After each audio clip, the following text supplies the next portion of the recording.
ng'okulonda kwa bonna kwongera okusembera nga ne Bugumbuli lukyali yeyongera mu bannayuganda. Buli kibiina essaawa eno kiri mu kulaba nga obumu mu bannakibiina buteekebwako nnyo essiira. Omukulembeze w'eggwanga era nga yesenkulu w'ekibiina kya NRM Yoweri Kaguta Museveni ayagala abantu abagufudde omuze okuleetawo obukuukulu mu banna NRM balwanyisibwe kubanga bandireetawo okwawulayawula mu bannakibiina. Ate yatugamba nti ayagala nti party ebeere strong, ate abo abataawanya party abaagala kuleetamu intrigue tubalwanyise.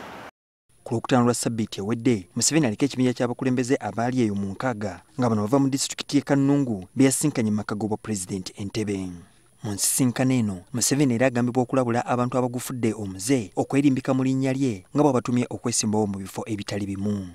Abamu bagamba ze pulezidenti antumye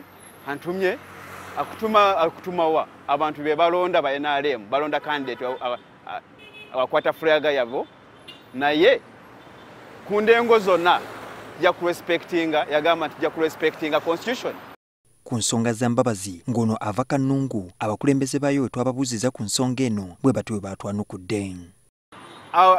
Abeere mugumu kubanga tumumanyi ng'omuntu wa NRM awayimirira wona alina obuyinza kuva mu constitution yaffe ya NRM okwimirira. Ensinkano eno yabadde egendereddwamu okulaba wa omukulembeze w'eggwanga watuse ku bisuubizo byazze asuubiza abantu b'e Kanungu kyokka nga ne gye buli eno bakyabirindiridde.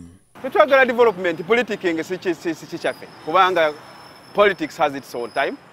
Kinajjukira nti abakulembeze okuva e Kanungu bazze basaba mbabazi okwesimbawo ku bukulembeze bw'eggwanga nga n'olumu baamuwa engabo ng'akabonero akamusindika mu lutabaalo.